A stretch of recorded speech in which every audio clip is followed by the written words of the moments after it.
There's something about the 1970s that has always attracted me, and I'm not even sure why, because I wasn't alive in the 1970s. I'm thinking it has something to do with the way horror felt back then. A lot more dangerous, grittier, and authors weren't afraid to take the reader to places that would make them uncomfortable today. In today's video, we are ranking my top 5 horror novels from my favorite time period, some of which you may have never heard of.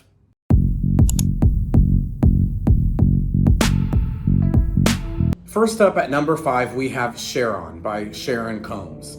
This tells the story of a girl named Sarah who grows up at her family's tobacco plantation called Sharon, and her family and everyone in her life is basically abusive to her. She grows up as kind of the black sheep of her family. As she gets to adulthood, she realizes she has some psychic abilities, some almost telekinetic abilities. She's able to make things happen if she just thinks about them.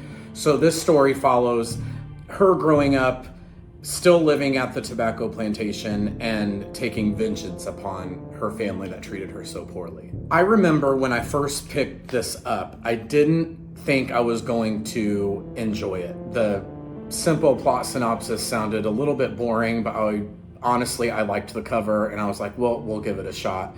And I really ended up enjoying this one, especially the setting. This one is a very slow burn with a lot of creeping dread, and the environment of Sharon, the tobacco plantation, and its surroundings is almost a character in and of itself. And the very literary and descriptive explanations of the surrounding wilderness kind of blurs the line between beauty and horror, because you have this image of your mind of a beautiful setting, but with that comes an isolation and feeling like you're alone to tackle this abusive family. This strong connection between setting and story takes Sharon from what would be just a straightforward paranormal tale into a more haunting explanation of memories, scars from the past, and all the demons that come with that. This one offers a little bit of a different experience when comparing to other horror titles from the 1970s.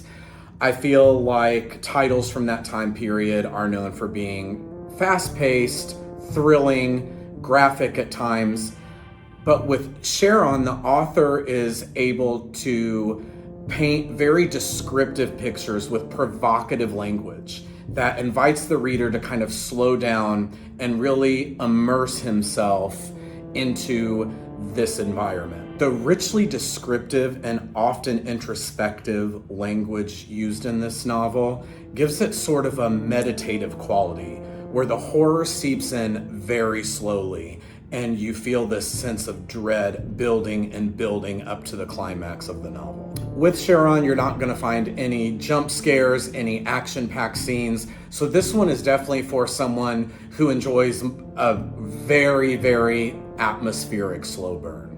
Next, at number 4, published in 1975, is Hellhound by Ken Greenhall.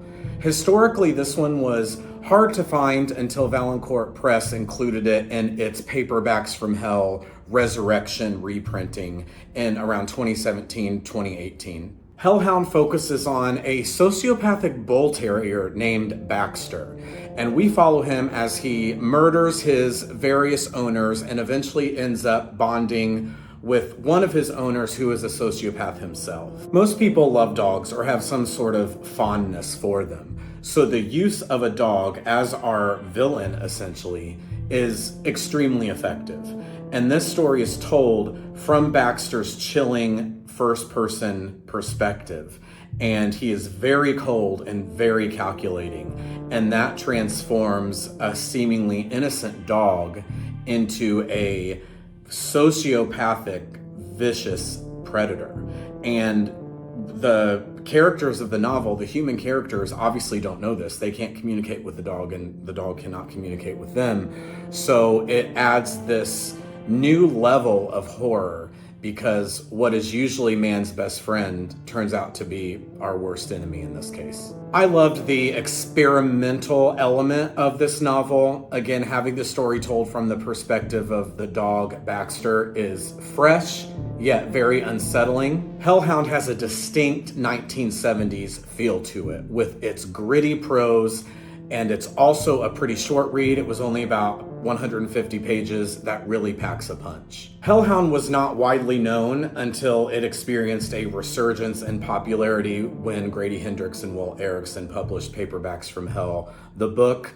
Since then, it has become a cult classic and is definitely something that you should check out if you want to experience something gritty and different from this very specific time period of horror fiction.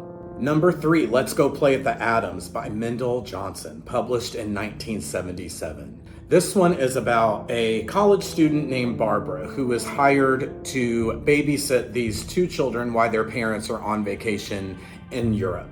As was the case during this time period, children played outside and socialized with one another. So these 2 kids that Barbara is babysitting, they have friends in the neighborhood. Some of them are a little bit older, like teenage age.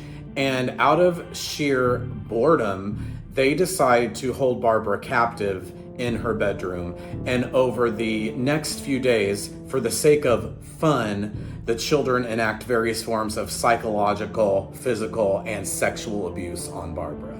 This game the kids are playing with Barbara escalates in severity to the point where the kids start grappling with guilt while on this extreme power trip, and Barbara continues to try to reason with them, but she fails and things just keep getting worse and worse. This novel builds to a gut-wrenching, devastating, hopeless climax that leaves the reader unsettled and bothered for a few days after reading it.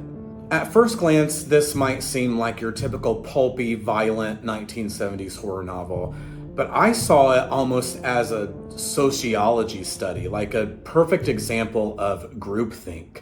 The way things get out of hand with these children very quickly, and their ability to rationalize everything they're doing is completely mind-blowing. And this book alternates between varying perspectives. One chapter will be from Barbara's perspective, our captive, and then subsequent sections will be from the point of view of the various children involved. And this gives us great insight as to why they're doing what they're doing, which, spoiler alert, there really is no glaring reason they're doing this.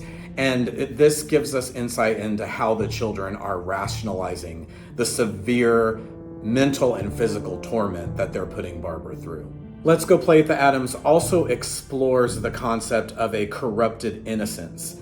Many of these children involved are different people when you compare what they were at the beginning of the novel to the end, because of what they were able to accomplish as a group and that energy of groupthink together. By the time they realize what they've done, it's definitely too late, and we can see that these kids are going to have the psychological effects of this for the rest of their lives. This one has a very eerie, surreal, and hopeless tone, especially with the 1970s vibes and suburban dread atmosphere. Let's Go Play at the Adams was lesser known, again, until Valancourt Press included it in their Paperbacks from Hell reprint. It became more widely available to the audiences of today. But finding an original copy is still extremely difficult, and if you do find one, it's usually very expensive. I definitely recommend this one if you're in the mood for some good psychological horror combined with the secrets of suburbia unease with the 1970s feel. Next up at number 2, published in 1972, is Crawl Space by Herbert Lieberman. Crawl Space is the perfect exhibition of psychological horror. It's about this furnace repairman who comes and overstays his welcome with this elderly couple that lives in the country. Turns out they invite him to stay, and things escalate from there to a very horrific and deadly conclusion. I won't say too much about this one because I do have a full review of it posted on my channel, which I will link for you guys. But just know that it is a slow burn with complex characters that explores themes of loneliness, regret, and what happens when a simple act of hospitality gets out of hand. And lastly, we have my favorite from the 1970s. The winner, published in 1970, is The Sibling by Adam Hall, which was a pseudonym for author Elliston Trevor. This book, which by the way is one of my favorite covers, I liked this cover and book so much that I commemorated it in my tattoo sleeve, which I will leave a picture here of that. But it is about these two rich kids in Connecticut, these two siblings, and they have spent some time apart getting professional help for their troubled relationship. So at the very beginning, we know that there are some really negative things going on between these two siblings, so much so that their parents had to send them away separately. So the two teenage siblings come back together at Christmas time. They meet up at their family home, their mansion essentially, and tensions reignite almost immediately. Things escalate with some really over-the-top scenes involving a car crash, some risky games on the ice, as well as many other sinister tricks of a sexual nature. My favorite thing about The Sibling was the relationship between the two siblings. They teeter back and forth between this mutual fascination and attraction towards one another and this severe hatred and violence towards one another. This explores the most screwed up side of family relationships, and it definitely crosses a line that I don't think would be crossed if this was published today. I don't even know if this book would be published today because of some of the themes it explores and how inappropriate it can be at sometimes. But that's why it was so memorable for me. I read this almost 10 years ago, and I still remember how I felt reading this, and especially how screwed up the brother was of this sibling pair. I loved this book so much. I don't see it talked about very often. It's one of my favorite books of all time, which is saying a lot. Pretty easy to find. I don't know why more people haven't discovered it, but if you're in the mood for something very taboo and disturbing, I highly recommend everyone check this out. And that's it for today. Let me know in the comments if you've read any of these, or tell me what your favorite time period from horror fiction is. I love to hear what other people's opinions are. And let me know if you want to see more of these ranking type videos from certain time periods. I'm trying to focus on things that you don't see other channels, other blogs talking about, because there are some truly magical works of fiction out there that don't really see the light of day. Thank you for joining me today, and until next time, have a good one.